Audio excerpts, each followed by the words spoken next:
सो dear friends, मेरे इस part के अंदर आप लोगों को मैं 3 चीज़ें कवर करूँगा। इनकम टैक्स वेबसाइट से आप लोग कैसे अपने आप को रजिस्टर कर सकते हैं नए पैन कार्ड के थ्रू। फिर हम लोग कवर करेंगे इनकम टैक्स वेबसाइट में कौन कौन से यूजेस यूटिलिटीज़ अवेलेबल हैं जिनका हम यूज़ कर सकते हैं। और उसके बाद में इनकम टैक्स रिटर्न्स में कौन सा रिटर्न कौन से पर्सन के लिए एप्लीकेबल है इसके बारे में डिस्कस करेंगे। तो चलिए चलते हैं पहले कैसे रजिस्ट्रेशन किया जाता है। किसी भी व्यक्ति का इन्वेस्टिव व्यक्ति का इनकम टैक्स की साइट पर किस तरीके से रजिस्ट्रेशन होगा पहली बार, वो मैं आप लोगों को अभी के वीडियो में एक्सप्लेन कर रहा हूँ। आप लोगों को इनकम टैक्स की साइट खोल लेनी है, इनकम टैक्स इंडिया e-filing.gov.in। उसके बाद में राइट हैंड पैनल पर रजिस्टर योर सेल्फ बटन पर आप क्लिक करेंगे। इसमें क्योंकि मैं आपको इंडिविजुअल समझा रहा हूँ तो इंडिविजुअल करना है, नहीं तो next HUF, pan TDS deductor, chartered accountant, जिनका भी आपको रजिस्ट्रेशन करना है उस पर आप क्लिक करेंगे, कंटिन्यू करेंगे। कंटिन्यू करने के बाद में आप सामने वाली पार्टी का पैन नंबर डालेंगे, जिस व्यक्ति का रजिस्ट्रेशन करना है उसका पैन नंबर डालेंगे। इसके बाद सरनेम लिखेंगे, डेट ऑफ बर्थ डालेंगे और कंटिन्यू करेंगे। तो ये पोर्शन क्योंकि सीक्रेसी मैटर है तो मैं हल्का सा स्किप कर रहा हूँ। कंटिन्यू करने के बाद आपको वापस नेक्स्ट स्क्रीन पे आप लोगों को पासवर्ड जनरेट करना है। जो भी पासवर्ड आप बनाना चाहें वो पासवर्ड आप जनरेट कर सकते हैं।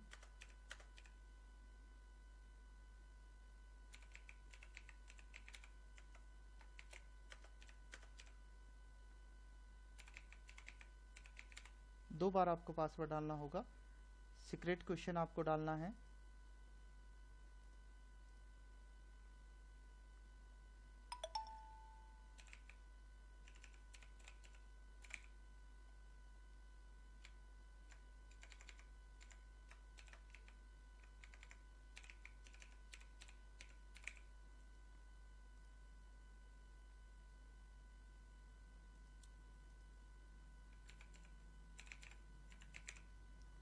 आप आंसर को देखना चाहें तो शो आंसर करके कर सकते हैं। मोबाइल नंबर डालना है, ईमेल आईडी डालना है, एड्रेस डालना है और एड्रेस डालने के बाद में आप फिर अगेन कंटिन्यू करेंगे। जैसे ही मैं पार्टी का एड्रेस और मेल आईडी और मोबाइल नंबर लिखता हूँ, उस पार्टी के मोबाइल नंबर और ईमेल पर OTP चला जाएगा। वो OTP हमें रिसीव होने के बाद में हम लोग यहाँ डालेंगे, देन वैलिडेट कर देंगे। तो जैसे ही आप मोबाइल पर आया हुआ OTP और ईमेल पर आया हुआ OTP आप डालेंगे तो कुछ स्क्रीन ऐसे हो जाएगी, रजिस्ट्रेशन सक्सेसफुल। और योर यूज़र आईडी जो आपका पैन नंबर होगा वो बताएगा, ईमेल आईडी और SMS जो मुझे इस मोबाइल पे आया था वो नंबर बताएंगे और क्लिक हियर टू लॉगिन। तो यहाँ से आप अपना लॉगिन कर सकते हैं। पासवर्ड को सेव करके रखें ताकि फ्यूचर में किसी तरीके की दिक्कत नहीं आए। Thank you. So dear friends, इस सेकंड पार्ट में मैं आप लोगों को इनकम टैक्स वेबसाइट का यूज़ और कहाँ कहाँ हम किस तरीके से इसका इस्तेमाल कर सकते हैं मैं आपको एक्सप्लेन कर रहा हूँ। इनकम टैक्स इंडिया e-filing.gov.in पर हम लोगों ने अभी रजिस्टर योर सेल्फ का ऑप्शन देख लिया था। लॉगिन करके आप लोग अपना 26AS और ये सब देख सकते हैं, जो कि मैं नेक्स्ट पार्ट में आप लोगों को एक्सप्लेन करूँगा। फिलहाल अगर हम लोग इस वेबसाइट की और डिस्कस करें तो लेफ्ट पैनल के अंदर अगर आप लोग ध्यान देंगे तो देखिए यहाँ है second option, instant PAN through Aadhaar. अभी इनकम टैक्स डिपार्टमेंट ने ये सुविधा दी है कि यदि आपके आधार कार्ड में मोबाइल नंबर जुड़ा हुआ है और आधार कार्ड आपका कंप्लीट है, डेट ऑफ बर्थ, एड्रेस, खुद का नाम अगर कंप्लीट है तो आप इस इंस्टेंट पैन थ्रू आधार से क्लिक करके देखिए, क्लिक करेंगे तो ये आपको सीधे गेट न्यू पैन पर लेके चला जाएगा। और जैसे ही गेट न्यू पैन पर क्लिक करोगे बस आपको अपना आधार नंबर डालना है, कैप्चा डालना है, कंफर्म करके और आधार OTP जनरेट करवा देना है। तो ये स्टेप्स हैं जो 5 स्टेप में आपको पैन कार्ड मिल जाएगा जनरेट होके। पैन नंबर आपको मिल जाएगा हाथों हाथ। एंटर आधार नंबर, वैलिडेट OTP, वैलिडेट आधार डिटेल, वैलिडेट ईमेल ID और लास्ट गेट पैन। तो इस प्रकार से आप इंस्टेंट लेवल पे पैन कार्ड बनवा सकते हैं। इसके बाद अगला जो ऑप्शन है टैक्स कैलकुलेटर, फाइनेंशियल ईयर 2020-21 के लिए एज आप सेलेक्ट कीजिए। फाइनेंशियल ईयर 20-21 का मतलब हो गया असेसमेंट ईयर 2021-22, याद रखिएगा। आप कोई भी अमाउंट लिखिए, लाइक 15,20,000 रुपये किसी की व्यक्ति की इनकम है, उसमें से उसने 1,50,000 की छूट ले ली। ओल्ड और न्यू रिजीम में आपको ये बता देगा। पुराने रिजीम के तहत आप 21-22 के तहत आपका टैक्स ओल्ड स्कीम में 2,32,000 बनेगा, जबकि नई रिजीम में 2,01,000 बनेगा। तो आप अपने हिसाब से चूज़ कर सकते हैं। इसके बाद अगर हम और देखें इस साइट पे, तो आप अपने आधार कार्ड को पैन कार्ड से लिंक कर सकते हैं। क्लिक कीजिए लिंक आधार को, पैन कार्ड पैन नंबर डालिए, आधार नंबर डालिए, आधार में जो नाम आपका प्रिंटेड है वो डालिए। I have only year of birth in Aadhaar card. अगर आपके आधार कार्ड में केवल ईयर ऑफ बर्थ लिखा हुआ है तो यहाँ टिक मार्क करिए। एग्री करके अगेन चेकबॉक्स पे चेक करना है और कैप्चा डालने के बाद में आप लोग इसको लिंक आधार पे क्लिक करेंगे तो आपका पैन कार्ड आधार कार्ड से लिंक हो जाएगा। अगर आपको टैक्स का पेमेंट करना है तो ऑनलाइन पेमेंट ई-पे टैक्स की मदद से कर सकते हैं। आपने इनकम टैक्स रिटर्न फाइल कर दिया, आप अपने रिटर्न को आधार OTP के थ्रू या EBC के थ्रू वेरीफाई करना चाहते हैं, आप यहाँ से वेरीफाई कर सकते हैं। 26A देखना चाहते हैं तो यहाँ से क्लिक करके आप जैसे ही क्लिक करेंगे ये साइट आपको लॉगिन पर लेके चली जाएगी। तो लॉगिन ID करके देन वहाँ से आप देख पाएंगे, जो कि मैं नेक्स्ट पार्ट में आप लोगों के साथ में शेयर करूँगा कि किस तरीके से आप 26A देख सकते हैं। ई-पे टैक्स पे जैसे ही आप क्लिक करते हैं तो वह आपको NSDL की साइट पर लेके चला जाएगा, जहाँ से आप अपना टैक्स पेमेंट जितना भी करना है वो चालान चूज़ करके और कर सकते हैं, पेमेंट कर सकते हैं। ITR का स्टेटस अगर आप लोगों को देखना है प्रोसेस हो गया या नहीं हो गया, तो जो पैन नंबर है वो डालिए। इनकम टैक्स रिटर्न जब फाइल होता है तो एक एक्नॉलेजमेंट नंबर जनरेट होता है, वो डालिए, कैप्चा डालिए। ये डालने के बाद जैसे ही सबमिट करेंगे रिटर्न का स्टेटस आपके सामने शो हो जाएगा। तो लेफ्ट पैनल के अंदर इम्पोर्टेंटली हमारे लिए यही है, इनकी मदद से हम लोग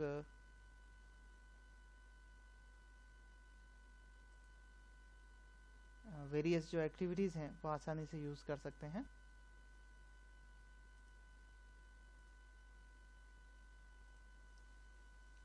सो डियर फ्रेंड्स, इस पार्ट में हम लोग इनकम टैक्स रिटर्न्स के बारे में बात करेंगे।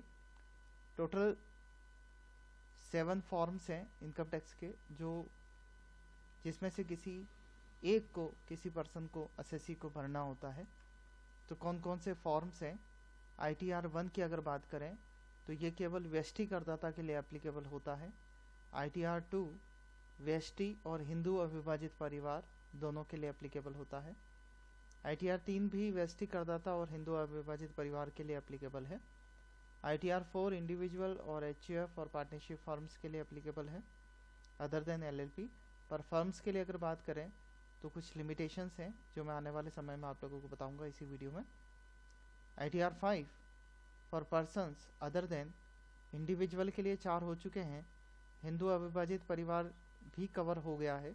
कंपनी के लिए ITR 6 काम आएगा और person filing form number ITR 7, जो कि हम लोग आने वाले नेक्स्ट वीडियो में नेक्स्ट पार्ट में कवर करेंगे। अभी ITR 6 जो है for companies other than companies claiming exemption under section 11, सभी कंपनियों के लिए एप्लीकेबल होगा, लेकिन उन कंपनियों के लिए नहीं जो कि ITR 7 फिल करेगी, अंडर सेक्शन 11 एग्जेम्पशंस लेना चाह रही है। अंडर सेक्शन 11 की अगर हम बात करें तो income from property held under charitable और रिलीजियस पर्पसेस, तो अगर चैरिटेबल ट्रस्ट में या रिलीजियस पर्पसेस से कोई कंपनी बनाई गई है तो उस दशा में सेक्शन 11 का क्लेम लग जाता है और ऐसी कंपनी ITR 6 नहीं भरेगी, ITR 7 भरेगी। तो ITR 7 पे अगर चलें तो ये रूल दिया है, for person including companies required to furnish return under section 139 4A 4B and 4D only। 4A income tax return जो कि चैरिटेबल या रिलीजियस ट्रस्ट का हुआ करता है। 4B की अगर बात करें तो requires political party to file income tax return. 4D की बात करें तो कोई भी university, college and other institution जो कि एग्जम्पशंस क्लेम कर रहा है, जो ऊपर की कैटेगरीज में नहीं आया, वो ITR 7 फिल करेगा। ITR 1 की पर एक बार वापस चलेंगे, सहज असेसमेंट ईयर 2020-21 के लिए मैं आपको एक्सप्लेन कर रहा हूँ। हो सकता है नेक्स्ट ईयर रूल्स चेंज कर दिए जाएं, तो मैं सिर्फ असेसमेंट ईयर 2020-21 के लिए बता रहा हूँ कि ये केवल इंडिविजुअल के लिए एप्लीकेबल है। कौन होना चाहिए? Being a resident, non resident नहीं होना चाहिए। Having total income up to ₹50 lakh, 50 lakh रुपए से कम की इनकम होनी चाहिए। इनकम कहाँ से होगी? Having income from salary, income from one house property. एक से ज्यादा है, ITR 1 नहीं लगेगा, ITR 2 लग जाएगा। अदर सोर्सेस, इंटरेस्ट वगैरह, तो 3 सोर्सेज आप ITR 1 में इस्तेमाल कर सकते हैं, सैलरी, एक हाउस प्रॉपर्टी और अदर सोर्सेज। और साथ में चौथा सोर्स अगर एग्रीकल्चर इनकम का है तो वो 5,000 रुपए तक का होगा, तो ITR 1 एप्लीकेबल हो सकता है, अन्यथा नहीं होगा। एक और शर्त, not for individual who is इधर डायरेक्टर इन अ कंपनी और who has invested in unlisted equity share. अगर कोई व्यक्ति कंपनी का डायरेक्टर है, सहज नहीं भर सकता। अनलिस्टेड कंपनी इक्विटी शेयर में अगर इन्वेस्ट किया है किसी व्यक्ति ने, वो भी सहज नहीं भर सकता। तो ITR 1 की एप्लीकेबिलिटी हम लोगों ने देख ली। अब इसकी एप्लीकेबिलिटी की रिवर्ट एप्लीकेबिलिटी जो है वो ITR 2 में है। पहली बात, इंडिविजुअल और HUF दोनों भर सकते हैं। Not having income from profit and gains of business और प्रोफेशन, क्योंकि ITR 3 और 4 एप्लीकेबल होगा। सोर्सेज की बात करें तो income from salary, more than one house property, क्योंकि ITR 1 अगर आपने देखा वहाँ पे 1 हाउस प्रॉपर्टी था, यहाँ पे एक से ज़्यादा पॉसिबिलिटी है। और एक और सोर्स यहाँ आ सकता है, इनकम फ्रॉम कैपिटल गेन, जो कि ITR 1 में नहीं है, अदर सोर्सेज आ सकता है। इसके बाद एग्रीकल्चर इनकम अगर 5,000 से ज़्यादा है तो ITR 2 एप्लीकेबल हो जाएगा। एक और शर्त, अगर कोई इंडिविजुअल डायरेक्टर है तो वो ITR 2 भरेगा। फिर वापस चलते हैं, अगर अनलिस्टेड इक्विटी शेयर में इन्वेस्टमेंट कर रखा है तो वो बंदा ITR 2 भरेगा। तो मेरे ख्याल से ITR 1 और 2 का एप्लीकेबिलिटी आपको बिल्कुल अच्छे से समझ में आ गया है कि इंडिविजुअल जो कि रेजिडेंट है, जिसकी इनकम 50 लाख रुपए तक है, salary, 1 house property, other sources, सहज भरेगा। एग्रीकल्चर इनकम 5,000 से कम होनी चाहिए, डायरेक्टर नहीं होना चाहिए और अनलिस्टेड इक्विटी शेयर में इन्वेस्टमेंट नहीं किया हुआ होना चाहिए ITR 1 के लिए। ITR 2 के लिए हो जाएगा salary, house property, capital gain, other sources. उसके बाद एग्रीकल्चर इनकम 5,000 रुपये से ज़्यादा हो तो चल सकता है, ITR 2 एप्लीकेबल हो जाएगा। किसी कंपनी का डायरेक्टर है, एप्लीकेबल हो जाएगा ITR 2। और किसी अनलिस्टेड कंपनी के अनलिस्टेड इक्विटी शेयर्स में इन्वेस्टमेंट कर रखा है, ITR 2 एप्लीकेबल हो जाएगा। तो ये गैप हो गया ITR 1 और 2 के बीच में। अब चलेंगे सीधे एक बार ITR 4 पे, क्योंकि 3 ITR 4 एप्लीकेबल नहीं होगा तो 3 एप्लीकेबल हो जाएगा, इसलिए। तो for individual, HUF, partnership firm other than LLP, being a resident, having total income up to ₹50 lakh, 50 lakh से ज़्यादा है, याद रखिए ITR 3 एप्लीकेबल हो जाएगा। And having income from business and profession which is computed under section 44 AD का परिकल्पित आय, presumptive income वाला, बिजनेस के ऊपर जो आप कैलकुलेशन लेते हैं 44 ADA प्रोफेशनल का परिकल्पित आय, 44 AE hiring of vehicles, loading tempos, trucks, etc. Not for an individual who is either director in a company or not for individual who has invested in unlisted equity share. Company का director है, ITR 4 नहीं लगेगा, ITR 3 में जाना होगा या 2 पे जाना होगा, और अनलिस्टेड इक्विटी शेयर और बिजनेस साथ में है, इन्वेस्टमेंट भी कर रखा है, तो ITR 3 पे जाना होगा। तो अंतर आपको क्लियर हो गया होगा। इंडिविजुअल HUF ये फॉर्म भर सकते हैं, फर्म भर सकती है, और being a resident having total income up to 50 lakh and having income from business and profession which is computed under section 44 AD, 44 ADA and 44 AE। अगर ये एप्लीकेबल है तो ठीक, ऑडिट हो गया, ITR 3 में जाइए। 44 AD, ADA, 44 AE की लिमिट को आपने क्रॉस कर दिया, ITR 3 में जाइए। तो ये ITR 3 की एप्लीकेबिलिटी भी साथ साथ हमने देख ली है। इंडिविजुअल HUF जिनका प्रॉफिट एंड बिजनेस, प्रॉफिट और गेन से इनकम हो। तो ये था कौन सा ITR कहाँ इस्तेमाल होगा, उसके ऊपर एक समरी।